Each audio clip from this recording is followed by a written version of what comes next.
I'm Sam Taggart with Can't Knock This, host of the first ever Door-to-Door Con, bringing professional collaboration to the direct selling and door-to-door industry.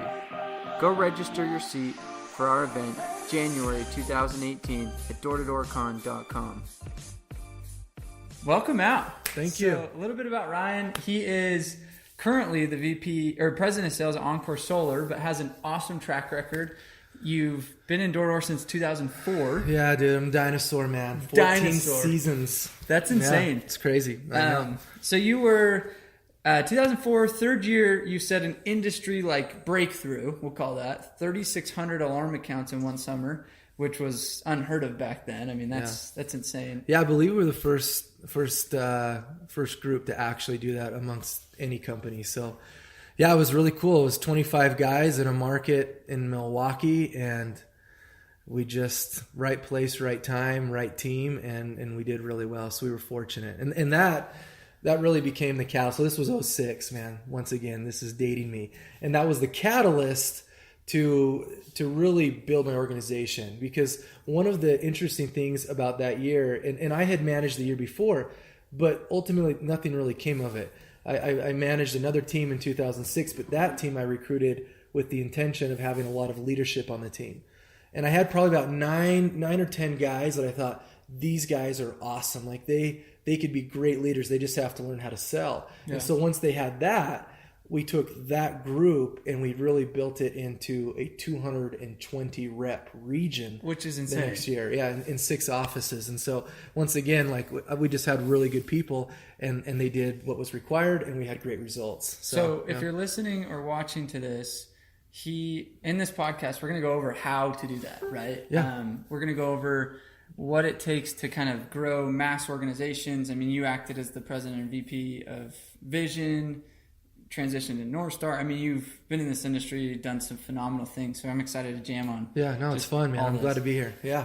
Fun and new announcement, new speaker for Door-to-Door Con as well. So excited to bring on board. Yeah, can't wait. Awesome. Like, it's so fun to kind of get the different dynamics of guys that have grown massive organizations, also acted as executive role, because you've had to like play the behind the scenes and operations side of it too, as well as selling and recruiting. And awesome. So excited to have you at Door-to-Door. No, appreciate it, man. Yeah, no, I'm glad to be there. And that's the thing is, you know, I genuinely desire to serve, you know, and I feel like if there's anything I can contribute to everybody, then that's just going to bode well for myself. I mean, I fundamentally believe in an abundance mentality, right? And if we can, I guess, help everybody rise up, that's got to be good, right? That's just got to be a good thing. So I'm excited, you know, I'm excited to bring some heat. Bring some heat, baby. So let me ask you this: if you're sitting there on the fence right now, why do you think somebody should go get their ticket right now, go to Door-to-Door Con? Like, why would it be important that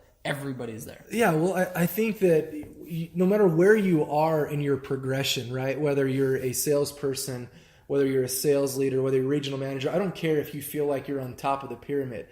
There's always another level, right? And even if you go there and you gain one little bit of like a little golden nugget, or if anything, you just start to apply something that you've already known because it reminds you of it, then it's worth it, right? I mean, that's the thing is you look at these things, and for most people, one sale, even one additional sale makes it worth it, right? Yeah. So anyway, I'm all about progression and growth, and if you can find that extra edge, go and seek it out. Cool. Yeah. So let's dive into this. So I wanted to kind of ask, well, let's kind of get a little bit more depth into your background, because obviously you've been in this for a long time. I want to hear kind of some of the crazy stories that have happened. Tell me kind of like what are some of the most like crazy things that have happened to you like throughout these 14 years, whether it's recruiting or a guy? I mean, I've got a few, but like, so, you know, for better or worse, when I grew into that regional position, I mean, this is circa 2007 now, like it was awesome. Like we went out and we had an awesome year. We were fortunate enough to have the second largest region at the company that I was working with, which we had done like 60,000 something total accounts. We were the second largest region and all this cool stuff. It's awesome. It's awesome. Awesome. And unfortunately the company made a few poor decisions. Next thing you know, 2008 comes around and they were no longer in business. And so it was crazy because I watched a region of 220 reps crumble down to literally 3 managers. So 220 to 3 total people and myself, right? Wow. So a lot of people at this stage would be like, well, the writing on the wall is that I shouldn't stay in. I got to get out. This isn't right for me. Something's wrong. But, you know, these guys that I was working with, these leaders, they were really excited to try to build something again. And so I felt in a way kind of an obligation. Like I'm like, okay, if these guys really want it, let's go and do it. So by the time the dust settled, it's like mid-February. And you know, when you're getting ready to build a team, starting mid-February, not a good time to start, right? Like you're behind the 8 ball. Yeah. And so we started to build and recruit, and like we were racing against time, and it was cool because we built, with just those 3 guys, we built the organization back up to 65 total reps in just a couple months. And we might talk about some of this, but in some of the ways that we did it. So it was cool, like awesome, cool. We got back on our feet. This is crazy thing. So 1 week before we launch, we recruited out of Arizona State University. And we'd cold contacted a lot of the students there. We'd worked with some of the internship programs they'd had. The student paper decided that they were going to run an article that said that we had previously worked for a company that went out of business and had scammed students. They released this a week before, and we watched 64 go down to 24 reps in 1 week. And I'm like, oh my gosh, like we picked ourselves back up, like we were going to make this happen. And then you get slammed down again. And so it's just like, oh my gosh, like when it rains, it freaking pours, right? That is insane. So anyway, we ended up going out with that team. We still did well with that team. You know, I think we did. You know, we did okay. We probably did over 1,200, 1,500 accounts or so that year. But it was cool because this is the cool thing about it, right? Is sometimes in the moments where you see potential failure or when you learn the most, right? Where you actually gain an education. That's what they say, when you're successful, you tend to party. When you start to fail, you tend to ponder, right? So it gives you opportunities to kind of think about that experience. But what it gave me is that if it all was taken away, I could rebuild it and rebuild it and rebuild it over and over and over again. Because that's what makes a successful guy.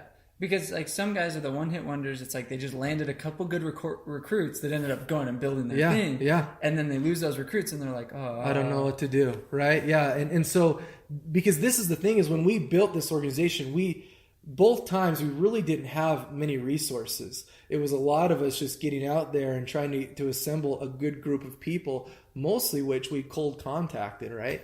And so in this situation, like I could duplicate that over and over and over again, right? Yeah. It wasn't just a few guys fell in my lap, like you said, and then we built it from there. So anyway, and that's where like I've been so grateful over the years, because if I have access to a leader who's maybe 40, right, or 50 years old, and they don't have the access to all these networks, kids, the 20-year-old kids, right? And that where they met them on like an LDS mission, or they met them at college, or they met them in whatever area it is, I can still teach them how to build it as long as they're willing to do what's required, if they're willing to do the work. So that's something that I've been forever grateful for. And it really helped me as I kind of worked through the other organizations that I have, I guess, in more of that executive sales leadership role. Yeah. And you've just transitioned into solar as of this year. Yeah. And I'm sure that was kind of like, oh man, I've done alarms I'm like the dinosaur in alarms. Yeah. Now all of a sudden I'm going to go solar. Totally different. Yeah. And obviously you probably went back to the ponder, got your face kicked in because you realized, oh shoot, I need to do it this way, and this way. But you built something awesome so far. I mean, well, it's different, right? Because in security and pest control and dish and whatever, insert summer sales program here, right? You have 2 seasons. You have a building season, which is a lot where you're really, kind of acquiring the teams, assembling the teams, training the teams, getting them ready to go, getting some sales under their belt, and then you go and kill it, right, for the summer. This is different. It's more year-round in nature. You have to, a lot of the strategies in recruiting college kids and stuff just doesn't quite work the same. I mean, it can, but essentially you need to recruit all year, and you need to sell all year, and you need to have leaders that can handle both of these jobs, which typically you handle independently. We have ADD. All at once. We have ADD. Exactly. And then you start focusing on recruiting, and sales just completely plummets. And then you're like, oh wait, sales. Exactly. And then you're like, crap, I lost all my guys. Yeah. Recruit. I know. It's so true. I mean, we're all wired the same. We need to be able to just focus on one thing at one time. Yeah. We are not good multitaskers, right? So true. So that's where we've had to learn how to do both at the same time, and it's been a fun challenge. But I feel like now it's been 9-10 months that we're finally cracking the code really on how to do that as well, which has been a huge value add, I feel like, for a lot of our guys. So tell me a little bit. Let's dive into the recruiting side, and let's start. Let's say I'm trying to build a summer program, and that you were like the master at that. You're learning this other side of things, I'm assuming, trial and error, right? Yeah. But like, what did you do different to take a guy's from 3,600 accounts to 200 something, or to take 0 in February to 60 something? Yeah. Like, what were some of the best practices that you found? No, it was a good question. So this was what's crazy is when after that year with Milwaukee, we had basically the fall, and now we're going into the winter, and what we anticipated doing was really uprooting all of the leaders, including myself, and we went down to Arizona. I mean, we just literally picked a spot on the map. And You're like, where are they called? Oh, there's good people. Well, I'd experienced this, which this still exists to this day, this bloodbath in recruiting in Provo, Utah, right? And I'm like, well, let's go and try something different, right? And so we uprooted everybody, and we got out there, and we pretty much started about mid-January. Yeah. That's when school got back in session, where we were anticipating recruiting a lot of college kids, right? So we get out there, and I'm talking, we were out for probably it felt like an eternity, but probably 3 to 4 weeks, and we hadn't hired a single new rep. Oh, wow. And so I'm freaking out. Number one, I'm like, I just destroyed my year. Not only that, I just destroyed the year for all of my leaders because I made them move out here. What would most people say? Like, they were just kind of like cautious, or like, I don't want to do door-to-door? So in Utah, it's common to go, hey, our average sales rep makes $25,000 in the summer, $30,000, whatever it is. You say that conversation outside of Utah, and that's a scam. It's a scam. No one makes that type of money, especially as a college kid, and especially in 4 months. Yeah. Right? It's a scam. And so we first of all learned that we needed to frame the conversation differently. Yeah. And then we also, too, had to get really intentional in how we presented the opportunity, right? Because I can go up, and this is how a lot of people still do this to this day, and you might want to look at how you are telling the story of what you do, because there's a way to say it and a way to say it, and we know that from sales, 100%. Right? But a lot of them get up in front of a room and go, hey, yeah, guess what? It's a really sick job, and you make a lot of sick money. It's freaking awesome, man. Here's a pay scale. How awesome is that? You can make $25,000 just banging doors. For most people, that doesn't resonate with them. Yeah. And especially when you're talking to college kids outside of Utah, you're not competing against Vivint or Pinnacle or Encor Solar or Solstice Solar. I mean, you're not competing against them. You're competing against like the Microsoft. The market, or other companies. And so, first of all, the conversation had to become a lot more professional.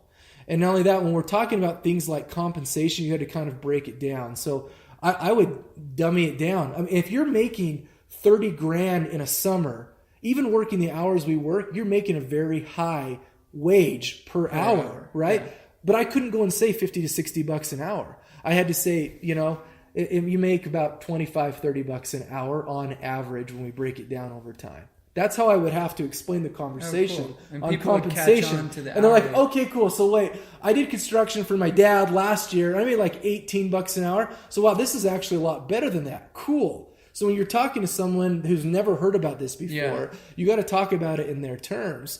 And so, we got registered as an internship, and that's what we would focus on. Instead of going, really cool summer job, like, hey, tell you what, this is an opportunity. They can actually give you some life skills that will bless you the rest of your life. Like, you'll learn how to communicate better than any of your classmates. And when it comes time to go into a job interview, you will simply out-compete everybody else because of what we teach you in this program.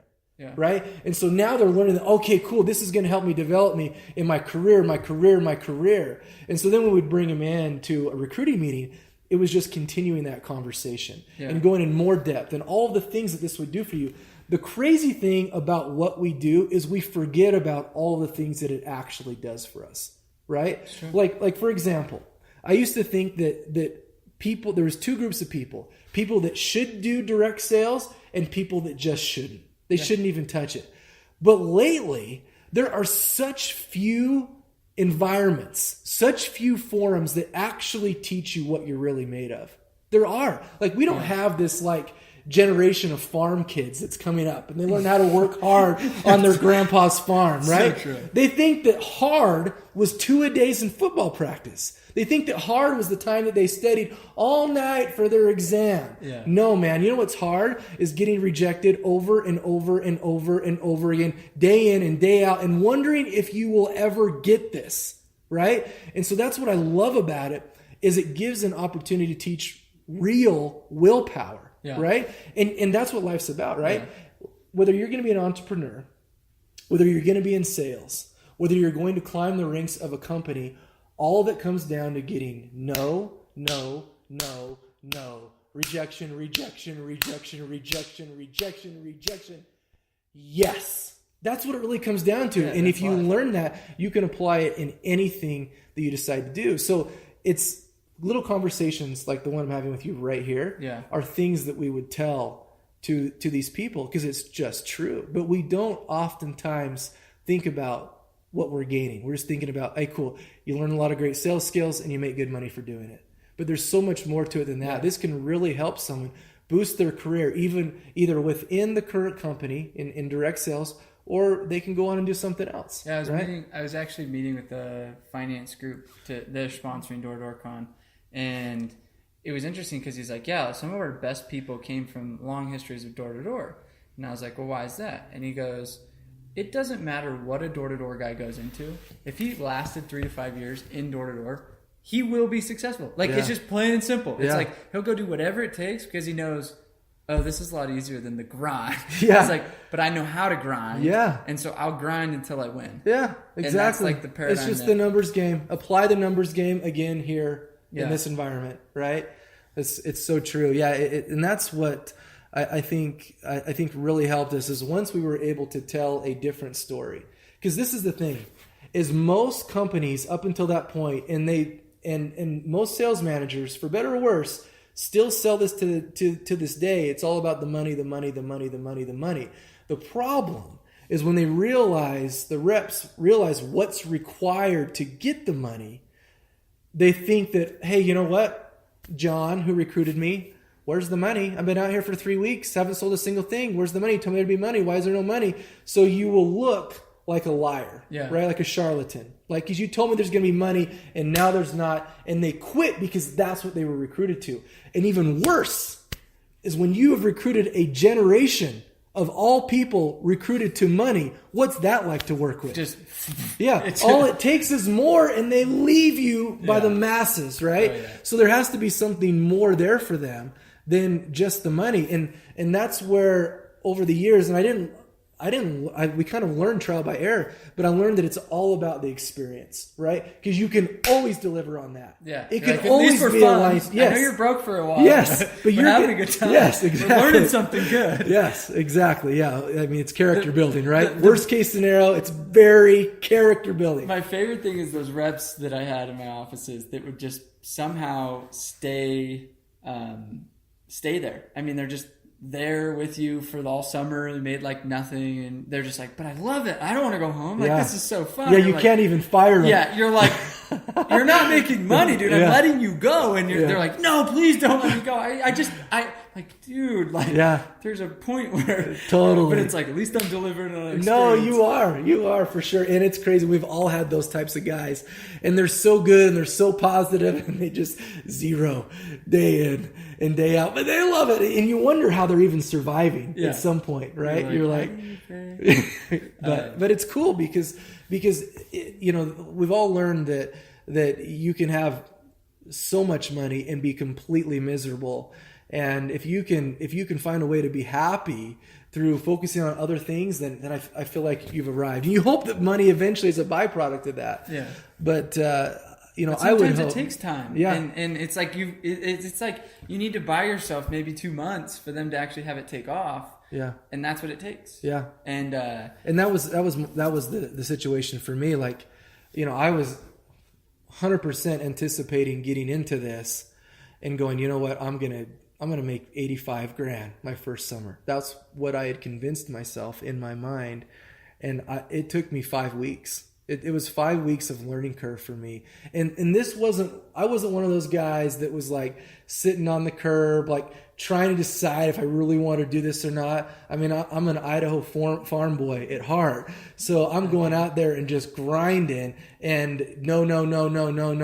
And it took me literally 5 weeks to overcome a learning curve. And, wow. and alarms, because I forget what your best summer is, 400 something. Yeah. I mean, I did 5 in my first 5 weeks. And it was just like, oh no, it was awful, because not only was I sucking at the job, but I'm extremely competitive, like a lot of us are. It's like when I went to CrossFit, I'm like, I suck, and it's like, oh wait, they've been doing this for 4 years, Yeah. And I'm like, oh, yeah, it's all relative, right? Relative. It's all relative, and so for me, I was not only sucking, but I was losing. And it made it to be awful. I mean, at one point, I had to say this incantation. I had to basically go, okay, let's go back to my roots. Let's turn this job into a manual labor job, which is what I had done growing up on farm, right? And so like, all right, I'm just going to go shovel the ditch. That's my job. So literally I would repeat this incantation to myself, just walk, knock, and talk. Walk, knock, and talk. Literally walk around as fast as you can, knock on doors, and say something. Like, and whatever my results are, I got to be okay with it. Because if I thought about how bad I was at it, I would have gone crazy. Yeah, so that was like literally my first 5 weeks. Because your own mind sabotages and puts you in this whirlwind of suckiness. Yeah. And so it's like almost this, if you're a first year rep listening to this or training first year reps, it's like that principle right there is key, because it's just if you can get your people to say all they're thinking about is walk, knock, and talk, they're not thinking about the last 10 doors. For sure. Freaking slam their face. Yeah. Like it just. You're right. Like it really was not that this was my intention, but I was kind of unconsciously competent. Yeah. It did serve me, right? Because it took the emotion out of it and it just allowed me to perform the task instead of focusing on how because a lot of times like, right. if I go to the next door, maybe I'm tired, maybe I'll get a drink, and I should probably text my Snapchat my buddy. Like, I mean, just so often we try to distract ourselves from the painful. I don't want to go knock another freaking door. Like if I had to knock one more door, I'm about to like slap somebody. Yeah, no, for sure. Yeah. So let's kind of transition into leadership. Okay. So you recruit all these guys, and obviously to retain and grow and duplicate them, you had to do something right from a leadership standpoint. What are some of the things that you did throughout your career so far that have been the do's and the don'ts, let's call it? Like, yeah, I think one of the most valuable lessons that I've learned over the years, and something that has been really an obsession for me, is really great communication. Like great communication with your people. And what I mean by that is typically most people, because this is all that exists for most out there, is this militaristic style of leadership, right? This is how it's going to be, and you better freaking do it. And you know what? Sometimes I'm not even going to communicate what you should do, but you should know that you should do this, right? It's okay. And I actually had a good conversation with Trey. He's from Spodio, and he did a podcast with me this morning, and it was interesting because I brought that up because I was like, what the problem is as a leader, we know what we should be doing. We know how to be successful. We crushed it, and we just assume that they like have that in their blood. Yeah. But you're like, no, that's what makes us the 1%.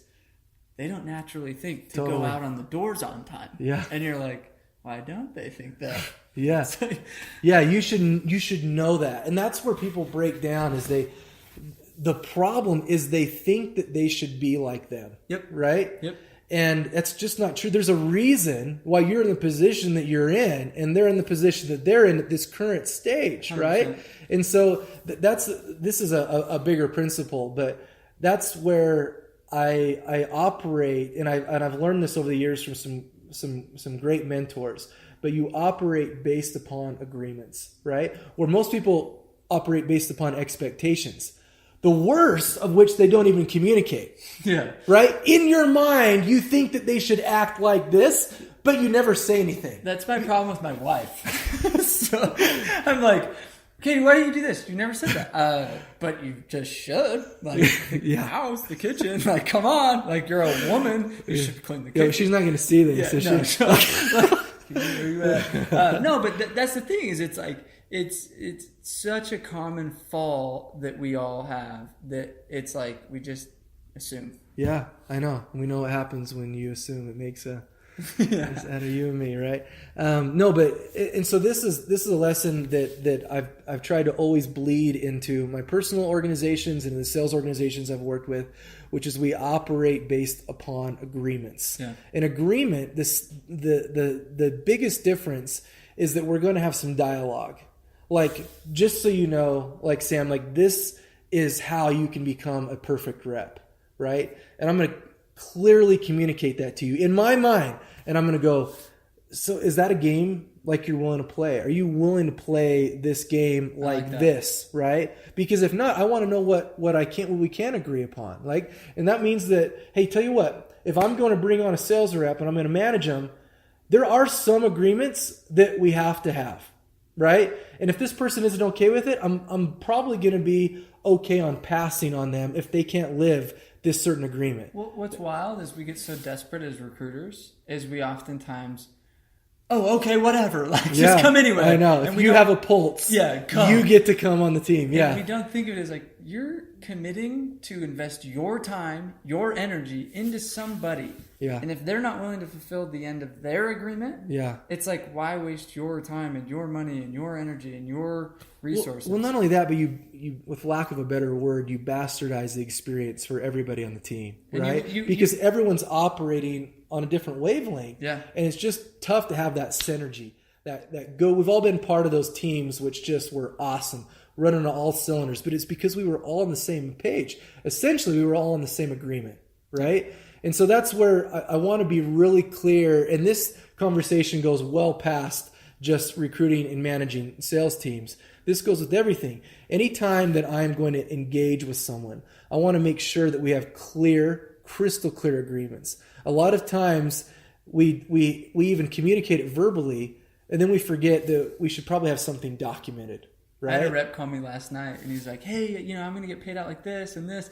And I was like, did you have it in like an email? Because I don't remember the conversation. Yeah. And I'm sure we had it, but okay. Like, for sure. Yeah. And I guess the thing is we forget about these conversations. I can't tell you how many times, like, you know what? I think we might have talked about it, but I literally have no recollection. Yeah. And companies love that, right? They love the verbal agreements. And by that meaning they hate them. And so it's just important that when you're working with sales leaders, when you're working with sales reps, that you're crystal clear on your agreements. Crystal clear. And sometimes this looks like almost like micromanaging, but it's not. As long as people understand your intention, that you're just trying to gain perfect clarity. Okay, cool. So just so I know, you're going to do this by when? Like, can we get like a date of execution on it? And I'm not trying to be unkind to you. I just want to make sure that we're all on the same page, right? And hopefully you can hear the sincerity when I'm having this conversation with you. I just want to make sure that we're on the same page so that I know what I'm going to get out of this agreement, and you know what you're going to get out of this agreement. Yep. That's all my intention is, right? And man, dude, if indirect sales, unfortunately, this is not the norm, right? But if we all operated like this, the years of pissed off reps would go down drastically, right? I mean, back end time might actually be a pleasurable experience. Yeah. This is this freaking nightmare that we live. But it's always because, when you wonder how much you should communicate, it's communicate too much. Yeah. Too much. Go over the top to be crystal clear. And then that way, when people are coming into this, and that also goes to show when you're recruiting, don't just fluff it up, like all of the glitz and glamour of it and trips and incentives and all that. They need to know what they're getting themselves into. And sometimes it might suck. And I always knew the years that I did the best with that conversation, or when they would come to me midsummer and go, dude, this wasn't near as hard as you told me it was going to be. Yeah. And I'm like, perfect. I did this right. I did this right. Yeah. So I set that up right. Yeah, I did this right, because it is not. There's times when it's all it is knocking doors in a neighborhood by yourself. Yeah. What's funny, because we were talking earlier about that commercial First Line did, or the reality TV show. The Prodigy. The Prodigy. Yeah. And anybody that's been in alarm space for long enough, this, like if you're watching this Facebook Live, like the Facebook Live if you remember the Prodigy. But, essentially it's like everybody kind of had the wrong expectation. It's like they wanted to be a movie star. No, for sure. That's what we saw. Like there was times when it was like really a cool concept, because people were coming in droves to learn about this reality show that they were going to be a part of. But yeah, you're right. The unfortunate thing is their expectation was they were going to be living in Hollywood, and really they were banging doors, right? And so, and it just probably that's where the motivation went down for some. But there were some guys that stuck it out and found they had a huge passion for it. So there were some wins. That's awesome. Out of it, but a good example of expectation. Totally, a perfect example of that. Yeah, and that's the same for. Keep going. Oh, no, you're fine. Well, Facebook Live, we lost you. We still on? Hold on, I gotta press stop. Go. Keep going. Keep going. You want me to keep going? Yeah, keep talking. No, but that's the thing, is when you're having this clear of agreements, it introduces another principle if we're talking about leadership, which I feel is like foundational, at least has been foundational for me. And that's in taking a 100% responsibility for everything, right? And that's realizing that, hey, tell you what, if I'm going to get in a relationship with this sales rep, or if I'm going to work with this sales leader, if I'm going to interact with this company in this way, I need to take 100% responsibility for everything that occurs here. And the problem when we have this conversation, most of the time when I introduce it, is people are like, well, what happens when they're at fault? Or what happens when they're to blame? It's not what this isn't about. Take ownership of what you can do. Yes, this isn't about blame or fault. And you've probably seen the extreme ownership guy, that Jocko guy. Even the way that he sometimes defines it is not necessarily the way that I would define it. Because still, you hear in his language sometimes, it still kind of comes down to, hey, I'm taking the fault. I'm taking the blame. This is on me. It doesn't have to be that. You can take 100% responsibility for something without it having to be a blame and a fault conversation. It just means that, hey, tell you what, I am responsible. If I'm driving down the road and I'm obeying the traffic signs and I go through a green light, someone runs a red light, smacks me and T-bones me, I can take responsibility. Now, it's not my fault, but I can take responsibility. I can go, hey, tell you what, I can be a more defensive driver. I can look both ways when I go through there. Not only that, but if I'm kind of beat up, I can take responsibility in how I choose to look at my pathway to recovery, right?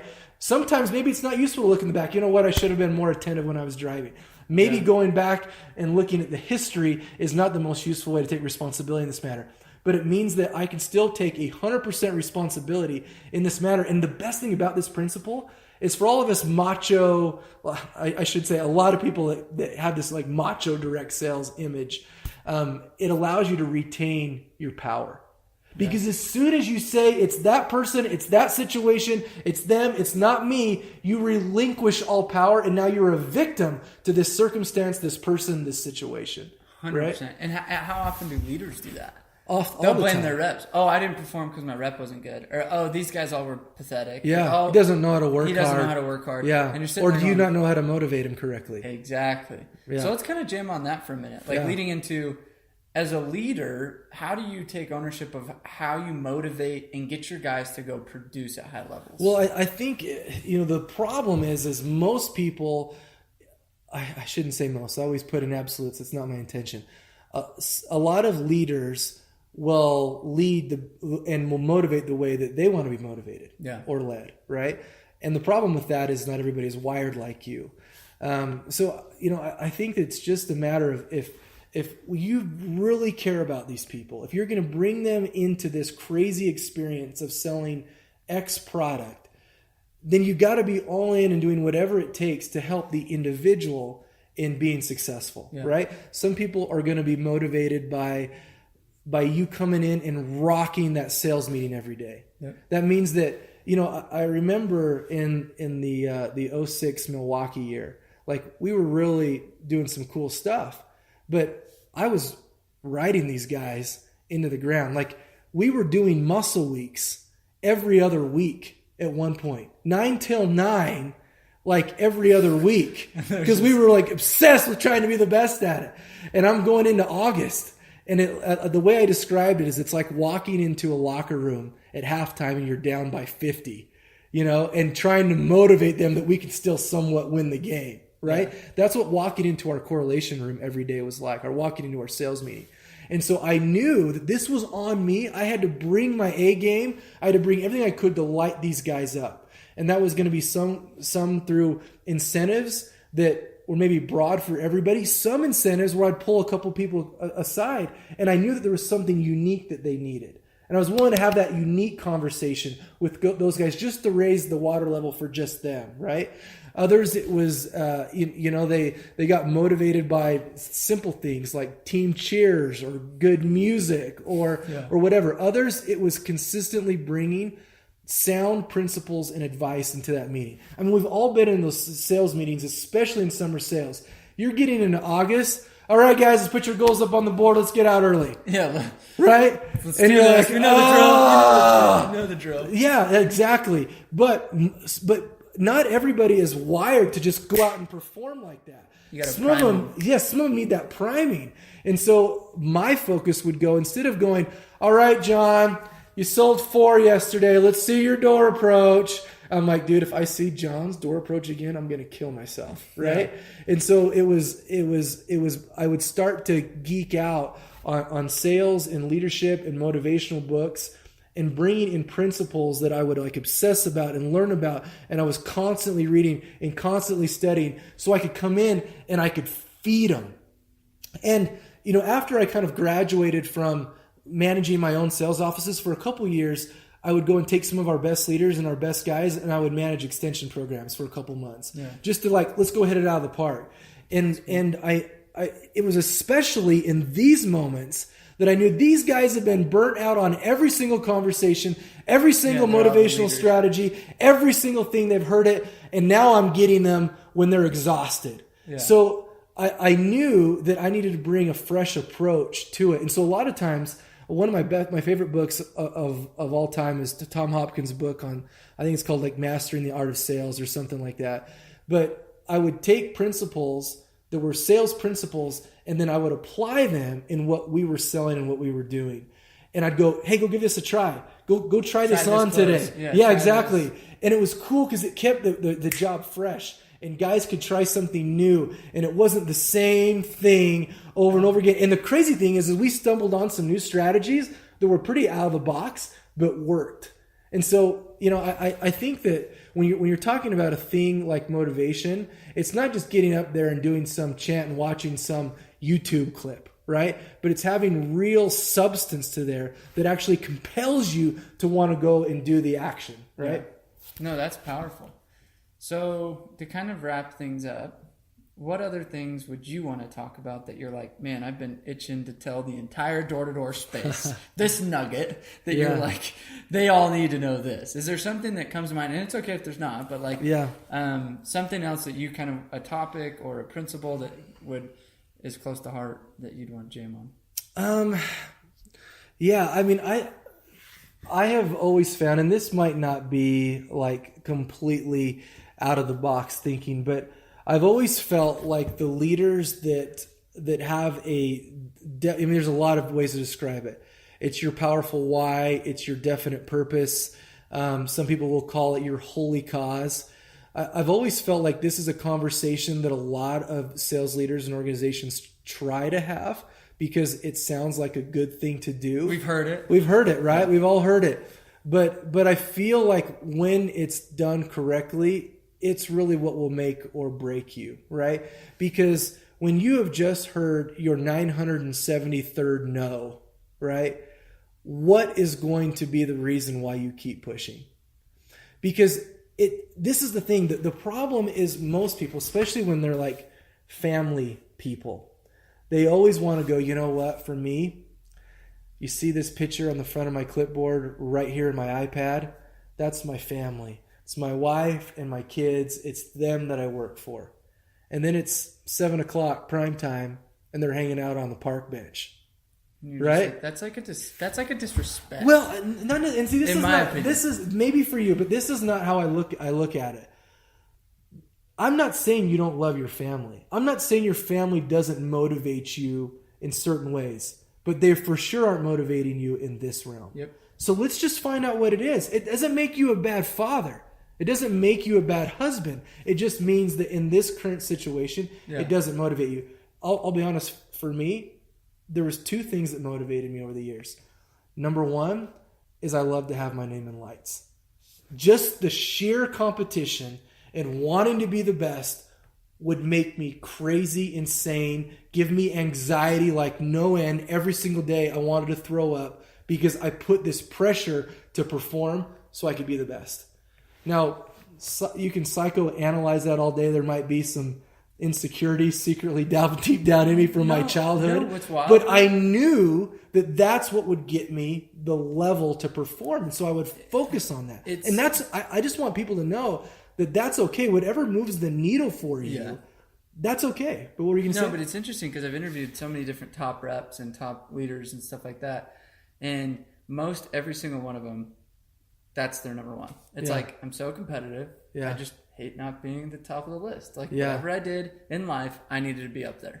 And that was like a huge, and if it's not, then find something that moves the needle. For sure. And I guess I just want to give people permission that that's okay. It's okay. That's okay. Normal. It doesn't, now it starts to get unhealthy when you start to desire ill for others. Like, I hope this guy dies so I can beat him, right? You want to beat people on their best day, but still like that for me was a big motivation. And then that over the years graduated when I started to lead other people. The motivation changed to where, hey, I can never expect these guys to do something that I'm not willing to do. And that was a huge motivator. There's no way that I could ever zero. I would move heaven and earth to find a way to sell something because I couldn't let them have this lesson. And I remember knocking doors in San Antonio, Texas during, it was like October, maybe September, and it was just downpouring rain. And I mean, to such a degree that I had to put all of my stuff in a Ziploc bag, put it in there. I'm wearing a raincoat, and I'm walking around as the manager, realizing that there's probably nobody.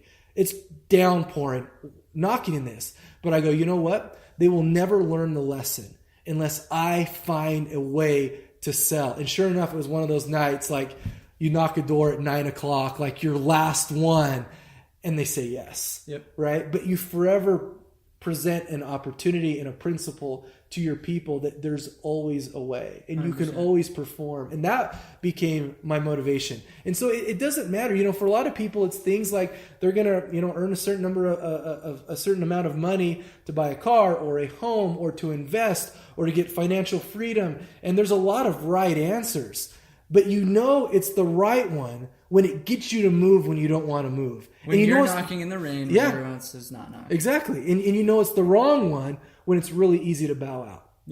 And make a lot of justifications on why you're not performing. So that's the thing. And I think that's the best litmus test with it is, how is it working for you? Like, how's that going for you? Is it really? That's a good question to ask as a leader too. Yeah, exactly. How's that why going for you? And if it's not, then let's dig deeper and figure out what the other why is. And it's not embarrassing to say, honestly, my why is just to beat Johnny because it's okay. It's okay. It's like, as long as I beat Johnny, I'm like the most fulfilled person. Yeah, it's like, great. For sure. That moves the needle. Yeah, and that's, another principle that I've always really subscribed to is, if you want a more powerful answer, ask yourself a more powerful question, right? And a powerful question in this sense is, okay, what is my why? And then after I'm doing it, is this why getting my maximum effort? And if not, what would it take to get my maximum effort, right? And when you start to ask yourself those types of powerful questions, now you come up with powerful answers. And therein lies your personal secret sauce. And the other thing too is that when you start to have success, a lot of times people fail to do this.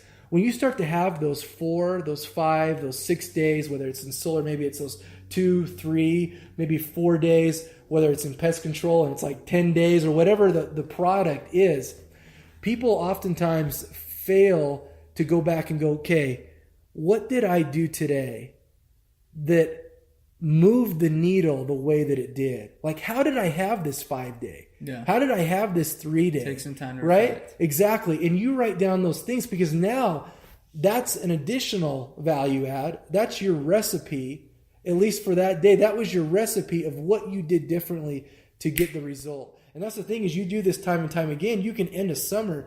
And now when you get ready to start the next summer, you've got this recipe of your secret sauce that moves Sam. Yep. This is how I get my maximum effort. And you don't have to knock the first 3-4 weeks to realize, oh, I mean, how many times were you that? Oh, I remember when I was using that last year. That really worked really well. Yep. And then you forgot about it, right? Oh, yeah.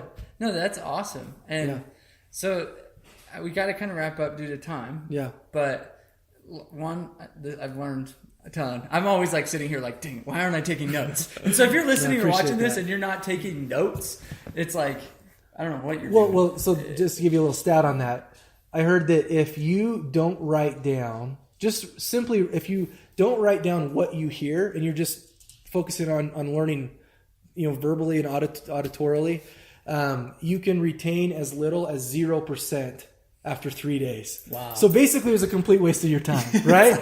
So don't watch, just like pretend you wasted your time watching or listening to this and just go redo it and actually write something down. If you But writing it down, your retention can go up to 90%. Wow. Just writing it down. It's just that additional, and I'm, I wish I could say. Should we pass out notepads at door-to-door contests to should. ensure everybody Well, because people always think down. it's on their phones, and I just don't think it gives the same stimulus. No, I'm a journal right? guy. Yes, it's there's something about that pen to paper, that old school way that I don't know. It allows it to get it into your gut. You're creating a little bit more muscle memory that way. Cool. Well, no, I appreciate it, and this has been awesome. And it's been fun. Thanks for having me, man. If you like this and want to add Ryan on Facebook or comment on this thing, saying, hey, share this with share the podcast with somebody else, because I'm sure there's a lot of people who could benefit. But yeah, thanks. Yeah, no, thanks, man. It's been a privilege. Thanks, you guys. I appreciate you.